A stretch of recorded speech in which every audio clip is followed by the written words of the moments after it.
What's good, wealth builders? It's your boy Devon, back again with another video. And today we're talking about what is the right hosting for your website. Online Marketing 101. So let's go.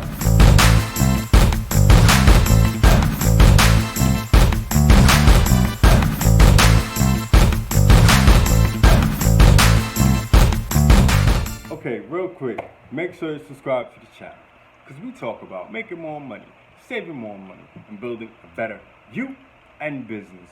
So without further ado, let's get to the topic on hand. What is the right hosting for your website? Online Marketing 101. Okay, so there are a lot of different options when it comes to choosing hosting for your website, right? There's 1,000,001 hosts out there, okay? There's 1,000,001 of them.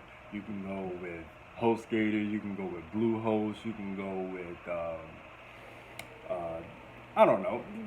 You can just research it and you can see so many different ones, okay? It's hard to even remember so many of them, okay? And I've tried a few of them, but there's a lot of different options with these hostings, okay? It all boils down to budget, what you're trying to do, what your business is gonna look like, okay, on this website. Okay, there's a lot of different business models that you can use, that you can create. So you want to kind of know exactly what type of hosting you should use for your business models. So let's break down the type of hosting. Okay, so first and foremost, we got cloud hosting. This is fairly new. Okay, cloud hosting is when your website and website files on different cloud servers, okay? Different cloud servers, so some files on this server, some files on that server, some files on this server. So when someone goes to your website and they click different things or look in different things, these servers kind of generate these different files for your website from different servers, okay, if that makes sense. It's like having piece of paper over here and a piece of paper over there and a piece of paper over there is for the same topic but different pieces of paper everywhere, okay? And you read it over here in one part of the house and you go to the other side of the house.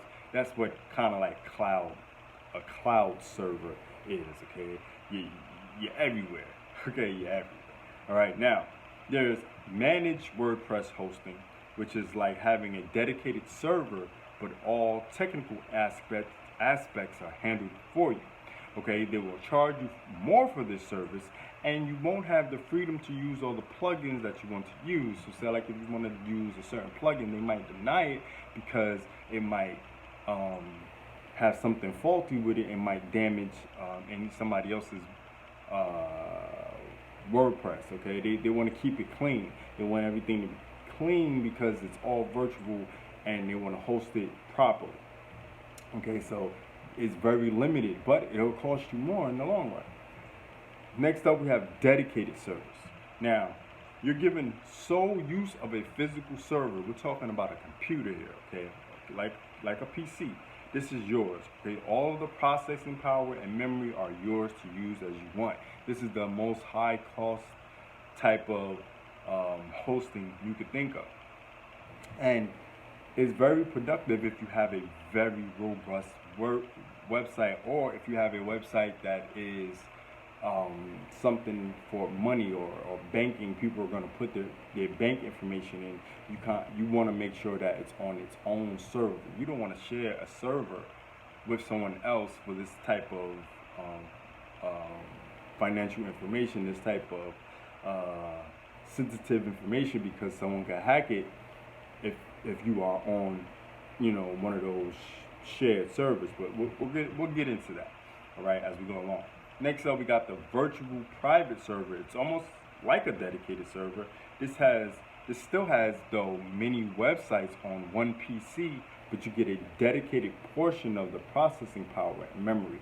Again, this is not something I would use if it was some type of sensitive information, but if it's not super sensitive and you know what I'm saying, bottom line, you wouldn't put like banking information on there, like PayPal or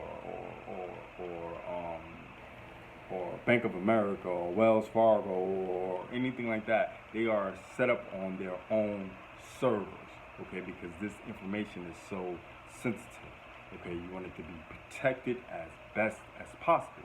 Now with virtual private server, again, you get a dedicated portion of processing power and memory, but on the downside, if you have a spike in traffic or anything like that, then you won't have any additional capacity for your site to expand. Okay, so AKA your site can crash easily if you're on a virtual private server. Okay, now last but not least, shared hosting, which I recommend.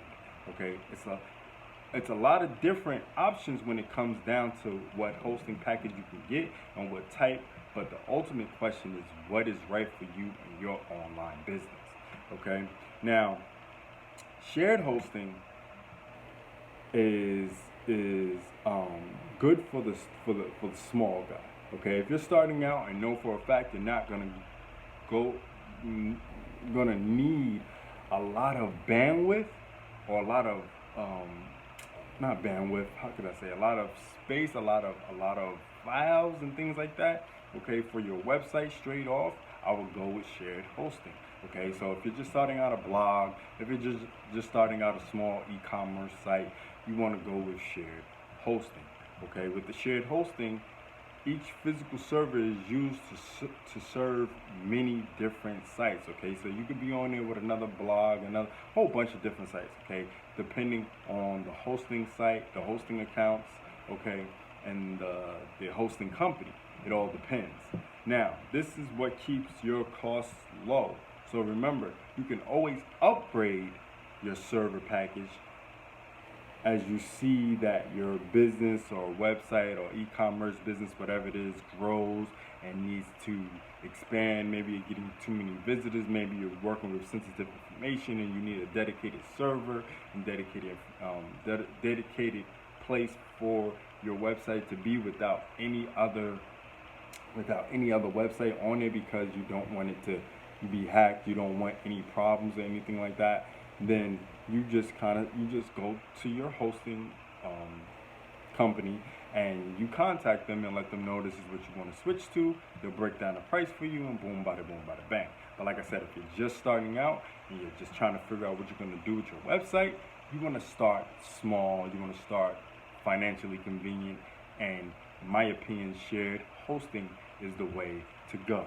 Okay, now I recommend using HostGator, okay, because I personally use HostGator for many of my sites. Okay, now they have been pretty good to me with their service, because their service is 24 hours, so you can literally get into the chat in the middle of the night to ask them a question if you have problems setting up your website. I use shared hosting and it's been working great for me. I absolutely love it. I've been making lots of money from different websites and different streams of income. So it works wonders. All right. So if you want to learn more about HostGator and what they provide and how they can help you in your business, click that link below for HostGator hosting. All right. Also, if you want to learn how I make about $100 a day or more, simply sharing a phone number, click the link below. Check out the link below. You can either share the phone number or you can send people to the website and they put the information in and they can learn more.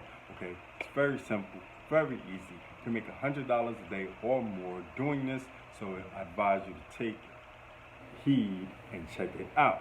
All right, so thanks for watching another episode of Online Marketing 101. What is the right hosting for your website? Do remember, Wealth Builders, make more, save more, build more. It's the Wealth Builders, baby.